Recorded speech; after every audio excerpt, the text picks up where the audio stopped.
Movie के starting में हमें एक गांव में एक ड्रामा होते हुए दिखाया जाता है। फिर हम एक बच्चे को देखते हैं जिसके फादर इस ड्रामे में एक हीरो का रोल कर रहे थे, पर थोड़ी दूर में ही कुछ पटाखों की वजह से एक दुकान में आग लग जाती है और वहाँ सारे पटाखों की वजह से भगदड़ मच जाती है और वो बच्चा उस धमाके से लगी आग की चपेट में आ जाता है और कुछ हद तक जल भी जाता है और ये सीन यहीं एंड हो जाती है। अगले सीन में हमें प्रेजेंट टाइम में एक न्यूज से पता चलता है कि कुछ दिनों के अंदर मौसम बहुत ही खराब होने वाला था, इसलिए लोगों को घरों में रहने की हिदायत दी जाती है। और फिर हमें इस मूवी के मेन कैरेक्टर जेसन को दिखाया जाता है, जो अपने गांव में एक लेबर का काम करता था, पर वो अमेरिका जाकर बहुत सारे पैसे कमाना चाहता था और वो एक लड़की को पसंद भी करता था, पर उसके फादर पुलिस में थे और वो जेसन को बिल्कुल भी पसंद नहीं करते थे। और इसलिए जेसन अपनी फ्रेंड के फादर को मनाने के लिए उसके घर सेंटा के कॉस्ट्यूम में पहुंच जाता है, पर जैसे ही फादर को पता चलता है तो वो तुरंत ही उसे वहाँ से भगाने के लिए गन निकाल लेते हैं और तभी मौसम बहुत ही खराब हो जाता है और अचानक से एक आसमानी बिजली जेसन पर आकर गिरती है और ठीक उसी वक्त हम एक और आदमी के ऊपर ऐसी ही आसमानी बिजली गिरते हुए देखते हैं जिसका नाम सीबू था।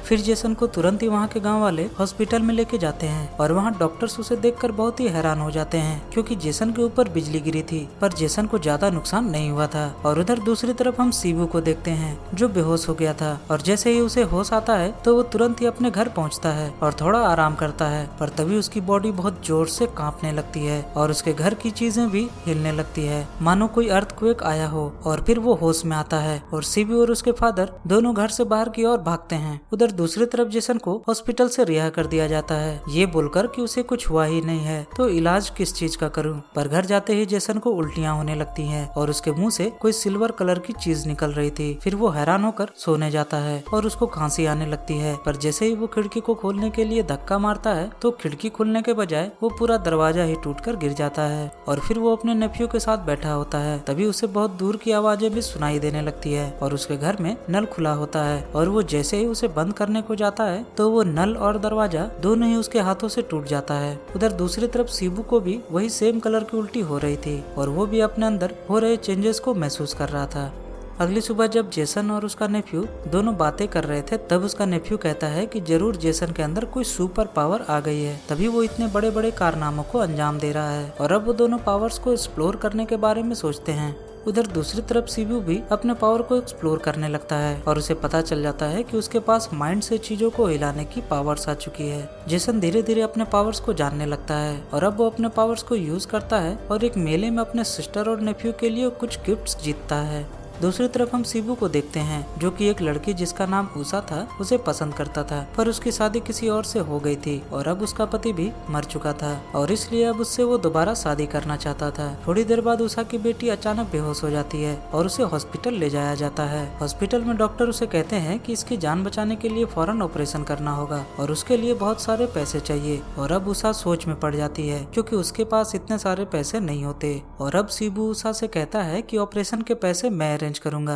दूसरी तरफ हम जेसन को पुलिस स्टेशन में देखते हैं। वहाँ पर एक पुलिस वाला जो कि जेसन की गर्लफ्रेंड का फादर था वो उनसे कहता है कि जेसन का अमेरिका जाने का वीजा रिजेक्ट कर दिया गया है क्योंकि उसके फादर के नाम उसके डॉक्यूमेंट्स में मैच नहीं कर रहे थे। और फिर हमें ये पता चलता है कि वो छोटा बच्चा जो मूवी के स्टार्ट में था वो जेसन ही है और उस हादसे में उसके पिता की मौत हो गई थी और जेसन की याददाश्त भी चली गई थी और तब से लेकर आज तक जेसन को उसके स्टेप फादर ने ही पाला था। और अब जेसन घर में बैठा होता है और उसके स्टेप फादर उसे बताते हैं कि उस मेले के हादसे में तुम्हारे पिता ने एक रियल हीरो का फर्ज निभाया था और उन्होंने बहुत सारे लोगों की जान बचाई थी और इसी दौरान उनकी मौत हो गई। वो स्टेप फादर जेसन को उसके फादर की कुछ आखिरी निशानी भी देते हैं और एक बॉक्स रखकर वहाँ से चले जाते हैं और जेसन को उस बॉक्स में अपने असली नाम के बारे में पता चलता है। उसका असली नाम मिन्नल मुरली होता है। तभी उसे ये भी पता चलता है कि उस पुलिस वाले ने उसके फादर को बहुत मारा है और अब जेसन बहुत ही ज्यादा गुस्सा हो जाता है और वो बदला लेने के लिए एक शो में एक बर्ड का कॉस्ट्यूम पहनकर पहुंचता है जहां वही पुलिस वाला गेस्ट बनकर गया हुआ था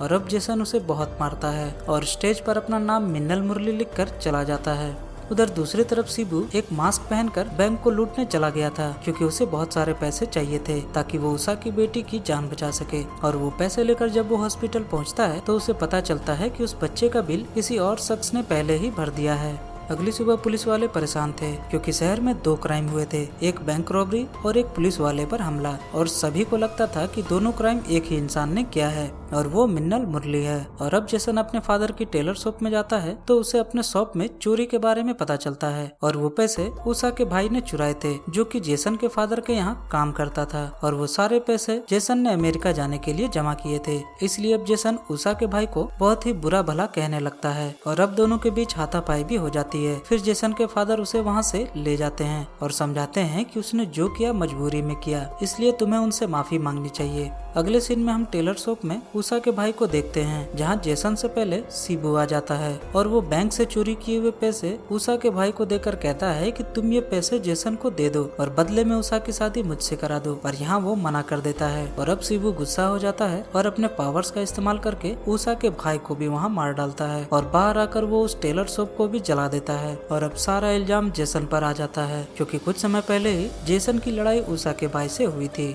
अगले दिन पुलिस वालों को छानबीन करने पर एक सीसीटीवी फुटेज मिलती है और वो सारे लोग मिलकर उसे देखने लगते हैं और अब उन्हें उस फुटेज में जेसन नहीं दिखता बल्कि कोई और इंसान दिखता है। और तभी वहाँ शिबू मास्क पहनकर सीसीटीवी फुटेज को चुराने के लिए आ जाता है क्योंकि अब उसे किसी भी बात का डर नहीं था और वो अपने पावर्स की मदद से गन्स को बर्बाद कर देता है और वो फुटेज लेकर वहाँ से भागने लगता है। पर तभी वहाँ जेसन भी अपने चेहरे को छुपाते हुए आ जाता है और वो शिबू का पीछा करने लगता है और फिर वो दोनों भागते हैं और भागते भागते एक बस पर चढ़ जाते हैं और शिबू उस कैसेट को तोड़ देता है और अब शिबू ड्राइवर को मारकर वहाँ से भागने लगता है और अब वो बस आउट ऑफ कंट्रोल हो चुकी थी और एक पहाड़ी से सीधा जाकर नीचे गिरने वाली थी। और अब जेसन अपनी पावर्स का इस्तेमाल करके उस बस को खाई में गिरने से रोक लेता है और बस पर अपना नाम लिखता है रियल मिन्नल मुरली। और अब सारे लोगों को ये पता चल चुका था कि रियल मिन्नल मुरली लोगों की भलाई करता है और कोई है जो उसका नाम खराब कर रहा है। अगली सुबह शिबू और जेसन दोनों एक दूसरे से एक दुकान में मिलते हैं क्योंकि बस में हुई लड़ाई के दौरान उन दोनों ने एक दूसरे की असलियत पता कर ली थी। वो दोनों बातें ही कर रहे थे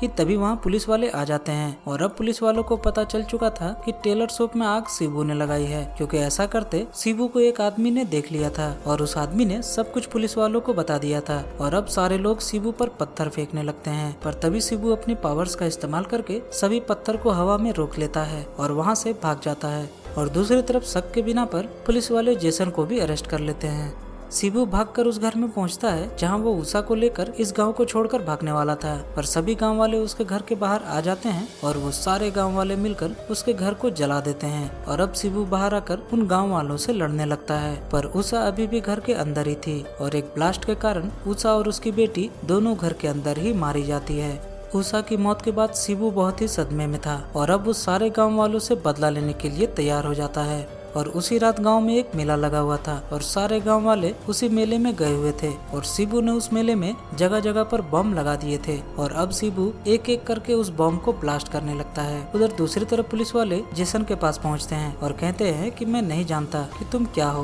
और क्या कर सकते हो, पर मैं ये जरूर जानता हूँ कि शिबू के बदले की प्रतिशोध से अब सारे गाँव वालों को सिर्फ तुम ही बचा सकते हो। पर अब वो जेसन को आजाद करने के लिए चाबियां ढूंढने लगता है पर पुलिस वाले को चाबियां नहीं मिलती और अब जेसन खुद ही वो गेट तोड़कर वहाँ से बाहर निकल जाता है और एक सुपर हीरो की कॉस्ट्यूम पहनकर उसी मेले में पहुँचता है जहाँ पर शिबू ने तबाही मचा रखी थी। और अब उन दोनों के बीच फाइट शुरू हो जाती है क्योंकि उन दोनों के पावर्स अलग अलग थी, इसलिए शिबू यहाँ पर जेसन पर भारी पड़ने लगता है और अब जेसन शिबू से सारे गाँव वालों को छोड़ने के लिए कहता है, जिस पर शिबू कहता है कि सारे गाँव वालों ने मेरी उषा को जलाकर मार डाला, बताओ उषा की क्या गलती थी। और ये कहकर शिबू जेसन को बहुत मारता है और अब जेसन बेहोश हो जाता है और बेहोश होते ही उसे उस पुराने हादसे वाली यादें याद आने लगती हैं और वो देखता है कि उसके फादर ने बहुत ही बहादुरी से सारे गांव वालों की जान बचाई थी और अब उसे होश आ जाता है और अब उसके पास माइंड से चीजों को कंट्रोल करने वाली पावर्स भी आ चुकी थी और अब जेसन शिबू से ज्यादा पावरफुल बन चुका था और अब वो जेसन को एक बहुत ही बड़े भाले से मार डालता है और शिबू वहीं मर जाता है। और अब सारे लोगों को पता चल चुका था कि असली मिन्नल मुरली जेसन है